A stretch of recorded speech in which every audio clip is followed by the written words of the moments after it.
Good morning. Putting my gloves on before I get outside because it's bitterly cold today. Like 7 degrees. Yes. And oh my gosh, I'm so tired this morning. I actually slept in. For me, that means 6 o'clock. I was like, it was after 6 actually. I was like, what in the world? But I must have needed it. My body knows what it needs to do now, and I trust it more since I'm not putting a silly substance like alcohol in it on a regular basis that, throws that whole system of knowing off. A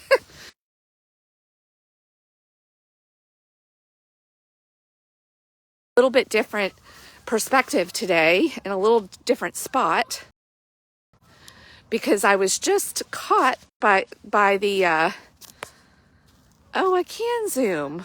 Here, I just wasn't doing it right. All of the ducks that are surviving this cold temperature, and there was like a pattern of, I don't know if you'll be able to see it, but there was a circle that I could see from a distance. They were like around the pond or the lake in like a pattern, kind of circling the edge of the lake. And I don't know if that is to sort of, maybe there's something about that keeps the ice from spreading and keeps them warm. And maybe they also use their body heat to, but I don't know if you can really tell, but there's like a definite line, and it seems like a specific pattern. So anyway, I thought it was really nice. And you can really see the different colors of the sky reflected in the lake this morning. Sometimes it's nice just to, get a new perspective, a different perspective. And the word that came to me this morning, the main one to focus on, was remembering. And sometimes you have to remember. It's easy to get stuck in patterns and you really like the way things are going. But it's good to remember to pull yourself out of the familiar. Because that's often where our brain can also lie to us. And we can get fixated on the current circumstances and the current way of looking at something.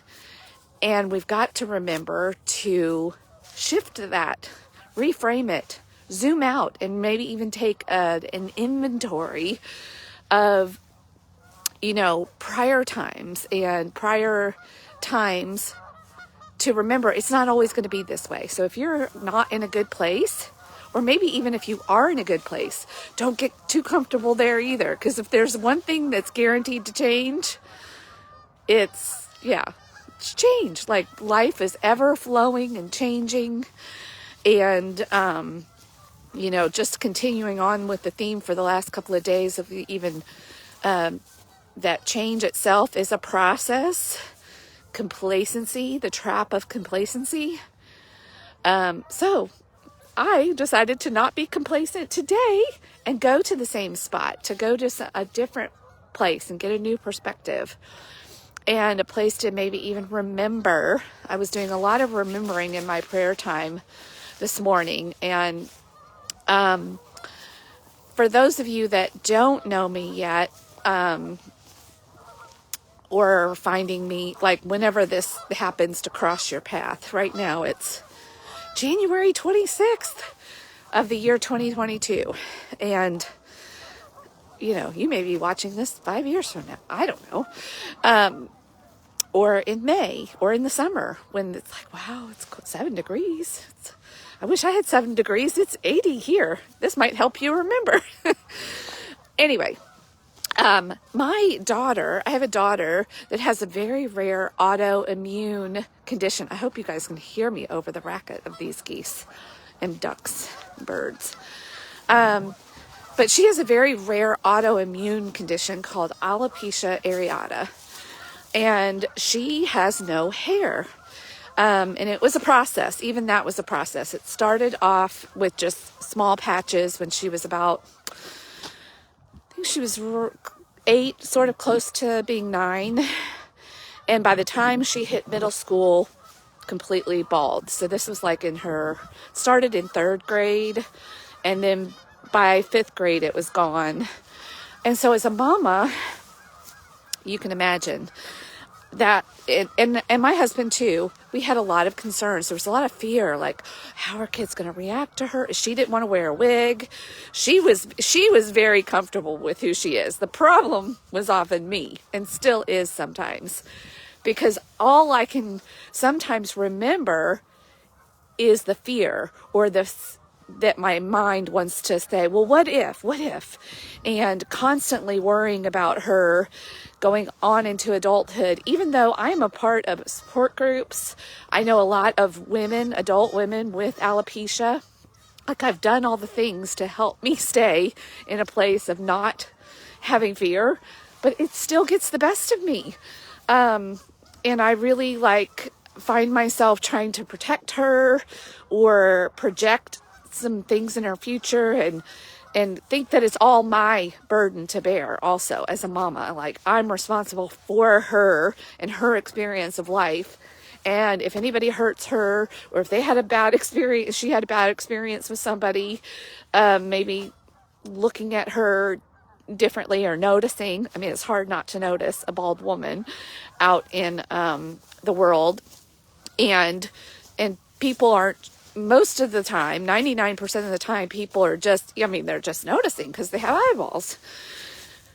But my mama heart can go from 0 to 60 or A to Z, and jump to conclusions or think that she needs protecting. And I know a lot of times she's like, Mom, I'm fine.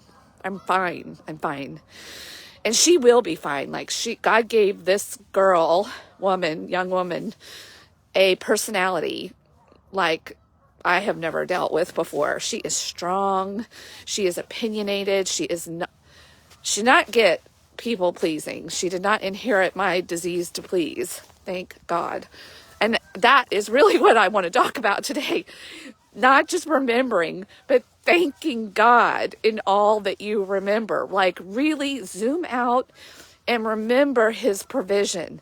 Don't focus on only the negative, even though that is what our survival brain really wants to do. It really, beautiful sunrise. Sure you can see it through the, woohoo! Yes, God, thank you. I might just keep it there for a minute.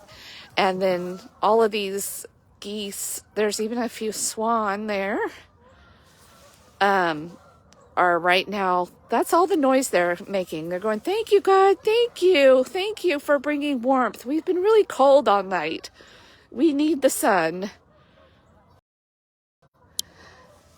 They're very happy about it. I'm going to have to get off here so I can take some good sunrise pictures. But anyway, remember to thank God in all the provision. I was reading in Deuteronomy this morning, and he was like, even when you were in the wilderness, and I allowed you to go hungry. Yes, I allowed you to go hungry and not have the, choice foods that you were used to having in Egypt. But it was for a purpose. I was disciplining you. I was showing you. I was demonstrating to you that you need to remember whose you are and where everything comes from. And he still provided for them. He gave them food. They did not go completely hungry. They did not starve. He provided a different kind of food for them that sustained them.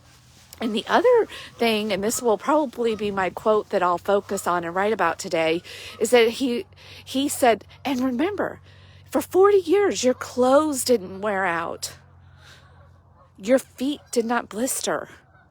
They might not have even thought about that. It was like they're normal. They didn't even think to be thankful for something that they were likely taking for granted and needed to be reminded of. They needed to remember, oh yeah, when we were in Egypt, our clothes, we did get blisters and our clothes did wear out. And oh yeah, it has been hard here in the wilderness, but yeah, there's these things that we haven't even had to worry about. Yeah, he provided. They needed to remember that but they were focusing on the other things that they didn't have and how it could even be better, just like I do with my daughter. I focus on the one person who gave her a weird look, and then that might direct all of my thoughts rather than focusing on the fact that she runs races with thousands of people, is a cross-country star. Oh gosh, you've got to see this too. Birds flying, so glorious. Oh, I don't know if you could see it. Anyway, so this lesson was definitely for me today, because I have really, and I do it with my son too. I do it with myself. I do it with my husband. I do it with my mom. I do it with everybody. We all do, right? Especially those of us, I mean, that's part of being a parent. If you're a parent, or if there's somebody that you love a lot, you know, God gave them this gift of life too, and their specific journey.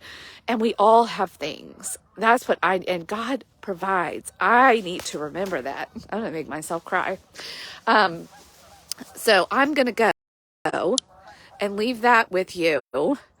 And I want you to also see this beautiful sunset. I keep calling it sunset, sunrise. And today is a new day. And remember all the provision, and even in the seemingly mundane things that we take for granted. Like, hello, here in America, like, I have a warm house to go back to. I have electricity. I have running water. I have nothing to complain about. And it doesn't make me bad or wrong that I do. It makes me human. But I have a God. I have access to a God that loves me and provides. And I need to remember that, and remember all of his bounty and his provision, and even the things that I, humbly take for granted, and allow myself to get focused on from a place of fear. And there's nothing to fear. Life is life, and it is ups and downs, and it's good and bad, and rain and sunshine, and fog, and all the things. Which is why I love the process of the sunrise, and coming out to nature. It's a great place to remember. All right, that's all I got for today, because I need to take some good pictures too. Bye.